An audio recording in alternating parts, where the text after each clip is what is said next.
नमस्कार दोस्तों, स्वागत है आप सभी का एक बार फिर से हमारे इस चैनल धार्मिक ज्ञान पर। बसंत पंचमी को बसंत ऋतु के आरंभ का प्रतीक माना जाता है। मां सरस्वती की आराधना के लिए यह सर्वश्रेष्ठ दिन माना गया है। ज्ञान, विवेक, बुद्धिवाणी, विद्या और सभी कलाओं की प्राप्ति करने हेतु मां सरस्वती की आराधना की जाती है। मां सरस्वती की महिमा अपरंपार है। वेद में उनके बारे में बताया गया है, प्रणयो देवी सरस्वती बाजे भी, परिजन युवती भी, नाम टीट्री। तो अर्थात यह परम चेतना है। सरस्वती के रूप में यह हमारी बुद्धि, प्रज्ञा तथा मनोवृत्तियों की संरक्षिका है। हमें जो आचार और समझ है उसका आधार माता सरस्वती ही है। इनकी समृद्धि और स्वरूप का वैभव अद्भुत है। दोस्तों, बसंत पंचमी के दिन ज्ञान की अधिष्ठात्री देवी मां सरस्वती का अवतरण दिवस होता है।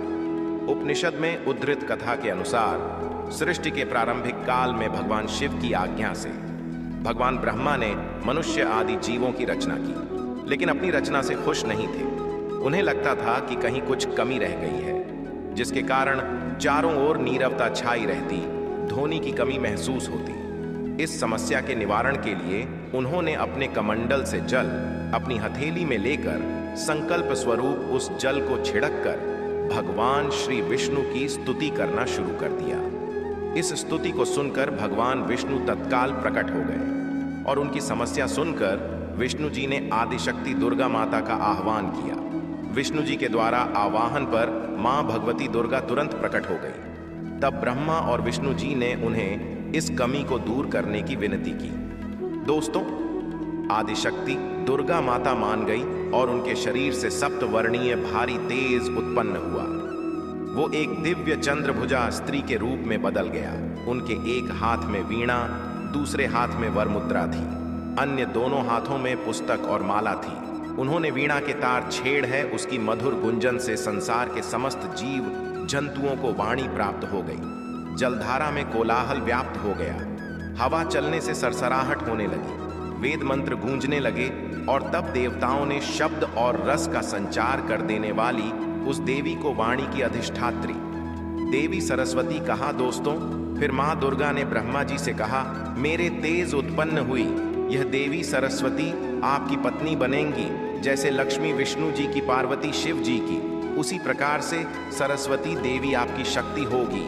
ऐसा कहकर आदिशक्ति श्री दुर्गा अंतर्धान हो गई। जिस दिन यह घटना घटी उस दिन माघ मास की शुक्ल पक्ष की पंचमी तिथि थी। तभी से ही इस दिन को माता सरस्वती के जन्म दिवस के रूप में मनाया जाता है। दोस्तों, जीवन में बुद्धि, ज्ञान, कला, हर हुनर हर कोई पाना चाहता है, हर काम में सफलता देती है। हमारी वाणी मधुर वाणी से कार्य बन जाते हैं, रिश्ते बन जाते हैं, मन की हर भावना वाणी से ही प्रकट होती है। दोस्तों, आपको 14 फरवरी 2024 बसंत पंचमी के दिन यह चीज खाने से लोग शीघ्र बनते हैं धनवान। और यह बात दोस्तों 100% सच है। धनवान के साथ साथ ऐसे व्यक्ति की बुद्धि बहुत तेज हो जाती है। इन्हें शीघ्र ही सफलता मिलती है और जिस भी क्षेत्र में जाएं उन्हें बिल्कुल ही सफलता मिलेगी और दिन दुगनी रात तरक्की होती है। दोस्तों, यदि यह वीडियो को देख रहे हैं तो आपको भरोसा नहीं होगा कि ऐसी कौन सी चीज है जिसे खाते हैं तो लोगों के दिन दुगनी रात चौगुनी तरक्की होती है। दोस्तों, सही और पूरी जानकारी इस वीडियो में बताऊंगा, इसलिए इस वीडियो को आपको पूरा अवश्य देखना है। दोस्तों, कहावत है ना कि जैसा खाए अन्न वैसा रहे। मन अन्न का हमारे जीवन में महत्वपूर्ण स्थान है। अन्य कहीं ना कहीं ये हमारे मन पर अपनी ऊर्जा का प्रभाव डालता है। दोस्तों, बुधवार के ही दिन क्यों खाना चाहिए इन चीजों को, जिससे हमारे जो है जीवन में प्रभाव पड़ेगा। तो दोस्तों, बुद्ध का मतलब ही समझ लीजिए। बुद्ध का मतलब होता है बुद्धि, और बुद्धि के देवता कौन है? भगवान गणेश जी से हमें क्या प्राप्ति होती है? भगवान गणेश जी से हमें भौतिक सुख प्राप्त होता है। दोस्तों, बुद्ध के प्रभाव के बारे में अभी तक नहीं जानते होंगे तो इस वीडियो को ध्यान से देखना। इस वीडियो में बताना चाहूंगा बुद्ध के प्रभाव के कारण हमारे जीवन में क्या घटित होता है। दोस्तों, इसलिए सभी लोगों को कहना चाहूंगा, शनि से भी ज्यादा, श्रेणी से भी ज्यादा क्रूर और शनि से भी ज्यादा खतरनाक कहे गए हैं। बुद्ध ग्रह के प्रभाव अधिकतर लोग शनि महाराज को भी कोसते हैं कि शनि के कारण हमारे जीवन में यह परेशानी चल रही है। दोस्तों, सबसे बड़ा यही गलती कर बैठते हैं जिनके जीवन में, जिनकी कुंडली में, जिनके भाग्य में कमजोर हो, ऐसे व्यक्ति कभी भी सफल हो ही नहीं सकते हैं। तो बुध के कुछ दुष्प्रभाव, जैसे कि यदि आपके बुध कमजोर होते हैं दोस्तों, आपको छोटी छोटी जगह पर जाते वहां पर दुर्घटना होना शुरू हो जाते हैं। दुर्घटना होना बहुत ही आम बात है और लोग शनि महाराज को कोसते हैं कि शनि के कारण ही यह हमारे जीवन में दुर्घटना हो रही है, परेशानी आ रही है। दोस्तों, इसी के कारण ही दुर्घटना होती है। और तंत्र क्रिया, जिन्हें तंत्र क्रिया अध्ययन एक लगती है, मंत्र वगैरह लगती है, तो उन्हें टोटके इत्यादि जिन पर अत्यधिक बार हो रहा है समझ जाना। बुध ग्रह उनके कुंडली में बहुत ही कमजोर है। जिनकी कुंडली में बुध ग्रह कमजोर होते हैं उन्हें नाना प्रकार के तंत्र बाधा, नाना प्रकार की क्रिया एवं तरह तरह के तांत्रिक प्रयोग उन पर होता है। और इसी के साथ यदि आपकी बुद्धि कमजोर हो तो बुद्धि और विवेक ये दोनों नष्ट हो जाते हैं। बुद्धि विवेक आपकी परंतु बहुत ही कम रहेंगे। जैसे आपकी बुद्धि तीव्र होना चाहिए, बिल्कुल ही वह 5% में जाकर आकर के रुक जाते हैं। और जिस काम को करने के लिए जाते हैं, जिस भी क्षेत्र में जाते हैं, चाहे पढ़ाई करते हैं, पढ़ाई में मन नहीं लगता है, काम में मन नहीं लगता, नाना प्रकार के आपके जीवन में कष्ट आती है, तो यह बुद्ध के ही कारण होती है। यह विवेक एवं बुद्धि को नष्ट कर देता है और ये सभी प्रकार के कार्यों में अवरोध उत्पन्न करते हैं, संकट उत्पन्न करता है। दोस्तों, या बुद्ध की कुछ को प्रभाव है और यह सर्वत्र हानि करता है। जहां पर जाइए, जिस भी काम को करने के लिए जाइए, जैसे आप सफलता के लिए जा रहे हैं, किसी कार्य के या फिर पढ़ाई वगैरह करें, वहां पर भी आपको सफलता हासिल हो जाती है। यह बुद्ध के को प्रभाव के कारण है। तो इस वीडियो को आपको ध्यान से पूरा देखना है। आज मैं आप लोगों को बुद्ध गणेश संबंधी तथा कौन सी ऐसी चीज है जिसे खाने से बुद्ध और गणेश से दोनों मजबूत हैं, सारी जानकारी बताऊंगा। यदि आज के बड़े मिस कर दिया तो सारी जिंदगी पछताना पड़ेगा। क्यों पछताना पड़ेगा दोस्तों? क्योंकि आज की जो जानकारी है आपके भाग्य, आपकी तकदीर बदल करके रख देंगे। क्योंकि भगवान गणेश जी को मंगलकारी स्वरूप कहेंगे और गणेश जी से हमें शुभ लाभ, दौलत, रिद्धि सिद्धि सभी की प्राप्ति होता है। और इसके नीचे में कौन काम करता है? जो बुध ग्रह है। भगवान गणेश जी इनके ईस्ट है। इस वीडियो को ध्यान से सुनना, सारी जानकारी मैं बताऊंगा। और जिन गणेश जी को तीनों देवी अत्यंत प्रेम करते हैं, जैसे कि माता महालक्ष्मी, माता महाकाली और माता महासभा स्मृति महाकाली, मतलब है दोस्तों स्वयं माता पर यदि यह तीनों की ही कृपा मिले। भगवान गणेश जी महाराज को तो बुद्ध का स्वामी कौन है? तो बुद्ध के स्वामी गणेश जी है। और गणेश कौन है? तो भगवान गणेश की प्रथम पूज्य देव है, जिसके पास शुभ लाभ, रिद्धि सिद्धि, नाना प्रकार की जितनी भी सुख है, यह सब भगवान गणेश जी की ही दास बने हुए हैं। और भगवान गणेश जी प्रथम पूजनीय है। और भगवान गणेश जी की कृपा के बिना आप किसी भी क्षेत्र में जाइए, बिल्कुल ही आपको सफलता नहीं मिलेगा। दोस्तों, हम घर में जब भी पूजा अनुष्ठान कराते हैं तो भगवान गणेश जी की हम सुपारी से या फिर गोबर के कंडे से या फिर गोबर से हम सब भगवान गौरी गणेश का निर्माण करते हैं। ऐसा क्यों करते हैं? क्योंकि गणेश का हमारे जीवन में बहुत ज्यादा महत्व स्थान होता है।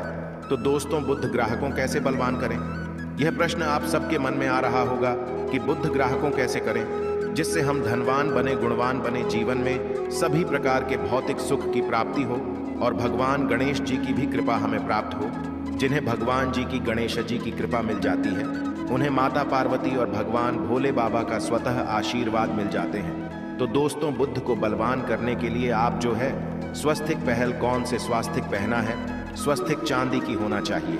चांदी की स्वस्तिक को घास की रस में 5 घंटे के लिए डूबा करके रखना होता है।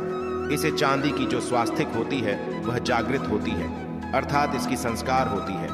दूध जो घास है यह भगवान गणेश जी की ही स्वरूप कह गए हैं। तो स्वास्थ्य की जो है चांदी के स्वस्तिक आप पहनते हैं। तो दोस्तों, इसका बेनिफिट ये और जबरदस्त फायदे हैं। क्या फायदे हैं? कि आपकी बुद्ध ग्रह मजबूत होते हैं, भगवान जी के आशीर्वाद प्राप्त होता है, माता पार्वती और भोलेनाथ जी का भी आशीर्वाद प्राप्त होता है।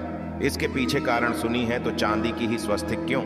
पहले तो दोस्तों, चांदी चंद्र का धातु है, अर्थात आपने देखा होगा जो चंद्रमा है यह चांदी की धातु चंद्रमा का प्रतीक है। और भगवान भोलेनाथ भी अपनी शिखा में, अर्थात दोस्तों अपनी जटा में अर्थ चंद्रमा की अपनी जटा ने यह जो दोस्तों रखे हैं, तो जो चंद्र है यह शीतलता का प्रतीक देवता कहे गए हैं। और चांदी धातु यह चंद्र का प्रतीक माना जाता है। और चंद्रदेव के पुत्र कौन है? तो ध्यान से सुनना, चंद्रदेव के पुत्र कौन है? बुध ग्रह है। इसलिए दोस्तों, चांदी के स्वस्तिक पहनने से बुध ग्रह आपकी कंट्रोल में होना शुरू हो जाते हैं। और इसी के साथ जो चांदी धातु है किसी उत्पन्न हुई है, माता पार्वती की से रज कहा जाता है। माता पार्वती से उत्पन्न हुए, तो माता पार्वती धातु होने के कारण यह भगवान गणेश जी को भी अत्यंत प्रिय है। इसलिए मैं सभी लोगों को कहना चाहूंगा, जो लोग जिनके पास बहुत ही पैसा कम है, महंगे रत्न नहीं पहनना चाहते हैं, बहुत ही निधन है, ऐसे व्यक्ति यदि अपने जीवन को सफल करना चाहते हैं तो चांदी के स्वस्तिक पहनना शुरू कर दीजिए। आपके दिन दुगनी रात चौगुनी तरक्की होगा। परंतु हमने वीडियो में जिस तरीके से आपको उपाय बताएं, किसी उपाय से आपको पहनने तक आपको जाकर के लाभ मिलेंगे। क्या रखने से हमारे भाग्य को गणेश जी और बुध ग्रह बहुत ही तेजी से बलवान करते हैं, तो इसके बारे में भी थोड़ा ध्यान से सुन लीजिए। तो दोस्तों, बहुत से लोग पूछते हैं कि गुरुजी ऐसा उपाय बता दीजिए कि क्या रखें जिससे भगवान गणेश जी की हमें आशीर्वाद प्राप्त हो और हमारी बुद्धि कंप्यूटर जैसा फास्ट हो जाए, अर्थात हमारे सोचने समझने की क्षमता तीव्र हो जाए। तो कहा जाता है कि जो हरे रंग हैं, भगवान गणेश और हरे रंग जो है यह बुध ग्रह को समर्पित है। तो दोस्तों, हर एक कलर की रुमाल रखते हैं या फिर धूप घास अपने पास शुरू कर देते हैं। दोस्तों, दूध घास भी अपना बहुत बड़ा इसका महत्वपूर्ण स्थान है। दूध घास का हमारे जीवन में आपने देखा होगा, इसका बहुत बड़ा महत्वपूर्ण स्थान है। जैसे कि पूजा पाठ में दूध घास के बिना भी आप जो है दोस्तों कोई भी पूजा अनुष्ठान पूर्ण नहीं कर पाते। दो घास का प्रयोग होता ही होता है। तो जिस प्रकार भगवान गणेश जी प्रथम पूजनीय, उसी प्रकार दूध घास कभी हमारे जीवन में बहुत बड़ा महत्वपूर्ण स्थान है। दूध घास को पाने पर में जागृत करके रख सकते हैं। इसे किस प्रकार से जागृत कर सकते हैं? भगवान गणेश जी को 5 दो घास आप जो है चढ़ा दीजिए और इसे चढ़ाने के पश्चात आप जो है भगवान गणेश जी से धन की कामना करें, अपनी सदा पास में रहने की कामना करें और फिर इस दूध घास को आप अपने पर्स में रखें। तो जहां भी जाएं, दूध घास आपके पास में रहेंगे तो यहां भगवान गणेश जी के आशीर्वाद रहेंगे।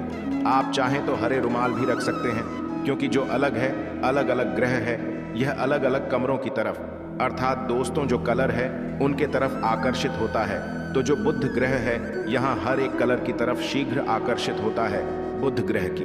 फिर आपको और हम प्राप्त होगा कि इस उपाय से गणेश जी शीघ्र प्रसन्न होते हैं। आइए इस वीडियो में जानते हैं। तो दोस्तों, भगवान गणेश जी को मंगलकारी कहा गया है, इसलिए छोटे से छोटे बच्चे आपने देखा होंगे, जब गणेश जी के पर्व आते हैं तो उसे छोटे बच्चे भी गणेश जी को अपने घरों में बैठा करके रखते हैं, इनकी पूजा करते हैं। भगवान गणेश जी हरे वृक्ष लगाने से शीघ्र प्रसन्न होते हैं। हर एक कलर की वृक्ष लगाने से वैसे सभी वृक्ष प्रायः खड़े होते हैं, परंतु हरे वृक्ष लगाने से भगवान गणेश जी शीघ्र प्रसन्न होते हैं। सफेद मां आर की जड़ यदि आप अपने घर में पूजा स्थान पर रखते हैं तो इससे भी भगवान गणेश जी शीघ्र प्रसन्न होते हैं। मुद्दत चढ़ाने से भी भगवान गणेश जी प्रसन्न होते हैं और संत सेवा करने से भी भगवान गणेश जी प्रसन्न होते हैं। दोस्तों, इस वीडियो में मैं आप लोगों को 2 और आसान टोटका बताऊंगा, जिसे टोटके को अपना करके आप अपनी जीवन में बुध ग्रह के बहुत सारा ढेर सारे आशीर्वाद प्राप्त कर सकते हैं और अपनी कुंडली में बुध ग्रह को मजबूत करके अनेकों लाभ ले सकते हैं। और भगवान गणेश जी की के ऊपर में साक्षात कृपा भी होगा। जिनके ऊपर में गणेश जी की कृपा हो, ऐसे व्यक्ति धनी बनते हैं, गुणवान बनते हैं और जाकर के यह बहुत बड़े पत्नी प्रतिष्ठित भी होते हैं।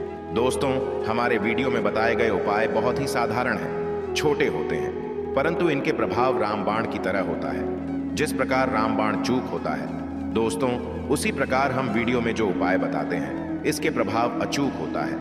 हमारे वीडियो को देख करके बहुत सारे लोग लाभ भी लेते हैं और उन्हें कम ही समय में अत्यधिक फायदा भी मिलते हैं। तो ऐसे कौन से तोड़ते हैं जिन टोटके को करने से भगवान गणेश जी शीघ्र प्रसन्न होते हैं? टोटके का मतलब क्या है दोस्तों? टोटके हुआ सरल क्रिया जो कि कम समय में अत्यधिक लाभ देते हैं।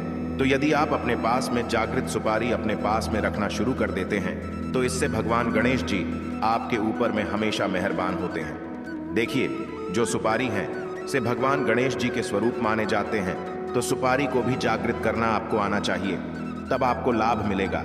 सुपारी को कैसे जागृत करना होता है? सुपारी को आपको दोस्तों, जिस प्रकार भगवान गणेश जी की पूजा करते हैं, देवी की पूजा करते हैं, उसी प्रकार पंचों प्रचार से आपको सुपारी की पूजा करना और इसे अपनी हथेली में रख करके, और दोस्तों आपको इसे हथेली में रखना है, आपको इसे मुट्ठी बांधने हैं। मुट्ठी बांधने के पश्चात दोस्तों उन गर्म गणपत के इस मंत्र का 11 बार जाप करना है।